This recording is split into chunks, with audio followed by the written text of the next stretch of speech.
Hey everybody, today we're going to show you how to complete the North Lomei prophecy here in Zelda Tears of the Kingdom. So without further ado, let's jump into it. So to start this quest, we're going to head to the far northern side of the map where the labyrinth is. You guys can see our exact location here on the map. We're going to be at the corner where the entrance is.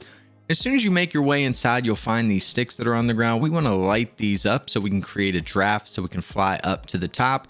Now you're not going to make it all the way to the top, but once you peak, you just want to grab onto the wall and then we can climb the rest of the way. And we're just going to work our way toward the center. So we'll just continue along this little route. We can then jump across and you'll see we're here at the center. However, we can't get in right here because of the gate. So we're going to go just behind it. And right here, if you drop down and pull your chute, we have a little area where we can drop in and work our way up the staircase. We'll follow the stairs up. You guys will see that we have a shrine in here that's a Raru's blessing that you can knock out if you want to do that first. But then we can come over here and interact with the terminal. And once interacting with this terminal, you'll get a little cutscene and you will start the quest. Now, once you start the quest, we're going to head northwest to the Paquita Stronggrove Skyview Tower. And we're going to use this Skyview Tower to launch ourselves up to the Sky Islands.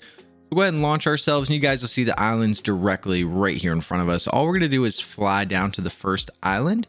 And we don't have too many resources down here. What we're going to do is make a hover bike. So we're going to take our first fan, turn it upside down, and we're going to take our second fan and do the exact same thing. And then we're going to take our steering device and attach the front to the front fan and the back to the back fan. Now you want to line this up the best you can. It may take you a few tries and it may break apart like it just did for me. All you need to do is just reattach it and you shouldn't have too many issues. Then we're going to come back here and grab both of the batteries. We're going to put one battery on top of one fan and one battery on top of the other. Again, it's important that you try to keep this as straight as possible. If they're not even, it'll be really difficult to steer in the sky and you may lose control. But if you get it about right, you'll see that you can take off at this thing and it's pretty fun. Now, the two batteries are obviously not going to get you all the way over here to this sky labyrinth, so you'll want to make sure that you have a Zonai charge. I'm going to use a large one, and that's going to get me way closer than I thought it would. So you only need one other Zonai charge if you've got a large one. And to be honest, you're so high up that you can just jump and kind of glide your way here. But once you get here, we have another shrine as well as our terminal. We'll interact with that terminal, and once you do, the main door will open and we can search for our 4 hidden terminals. So our first terminal is pretty easy to find. We're just going to run straight in here and jump and pull out our glider, and we're just going to head to the back of the room. And once we get back here, we're going to take a right, then we're going to take a left. We're going to go all the way to the back, take another left and one more left. And once you're here, it'll be a big open room with your first terminal. And once you grab this one, we're going to turn around and jump back out. And we're going to take a right and work our way toward that right ping. And on the bottom right minimap, we just want to follow that gray path. So we'll go ahead and jump down so we can get some air. And once we get our glider out, we're just going to follow the gray path. We'll go right, take a left, just go straight, and then we'll take a right and a left into the room where the ping is. And then we can just dive straight down. And right here is going to be your second terminal. Now, once you grab that one, we're going to go grab the ping on our right. So we'll jump out, grab our glider, and we're going to take a right here. And we're just going to zigzag along this gray path on your mini map. So you guys want to kind of hug the wall of the labyrinth, and we're just going to keep zigzagging all the way down.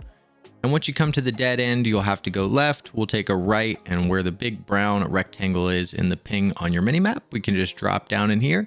And right here will be the location of your third terminal. Now, our fourth terminal is going to be a little bit more tricky. And I'll be honest, if I try to give you guys exact directions, it's going to be super confusing. So what I will say is your last terminal inside of here is going to be in the far back corner. So what we want to do is work our way to the right where we have the brown wall on your mini map on your right side. And we're just going to follow the gray path all the way down. I'll be honest with you guys, not once working my way to this terminal was I looking where I was going, hence why I'm running into everything. I just stare at the mini map in the bottom right and follow the path. It makes it significantly easier, and I highly recommend you do that when getting to this fourth terminal. But once you get to this fourth one, you can interact with it. It's going to cue a little cutscene where it's going to take you to the roof, and the fifth terminal is going to pop out of the ground up here, and we're going to have to come up here and interact with this one. So all we're going to do is jump up and pull our glider and fly our way to the top. Now, if you run into the ceiling here, you just need to back up a little bit and you'll be able to fly out. But once we're outside, we're just going to glide our way over to our fifth terminal on the roof. We'll interact with it, and once it gives you your little cutscene, we're going to be able to run to the edge and dive down. We're going to dive all the way down into the depths, so just work your way to the bottom. And once you get down here, if you don't have any light, you can use some bright bloom seeds.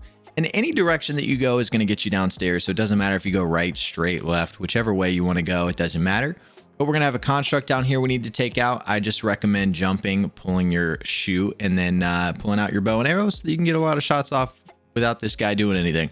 Now, if you've got better armor, definitely put it on. I made the mistake of not putting on better armor and just using a regular bow, and I wasn't able to finish them before the slow motion stopped. So I'm sure most of you guys will probably be able to take them out before you land. But once you take them out, the terminal will light up. We can go over there and interact with it, and you're pretty much done with the quest.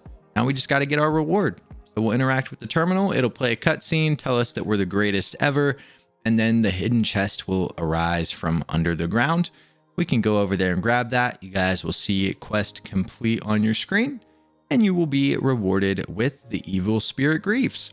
But this is how to complete the quest. If you guys have any other questions, make sure to leave them down in the comment section below, and we'll see you guys in the next video.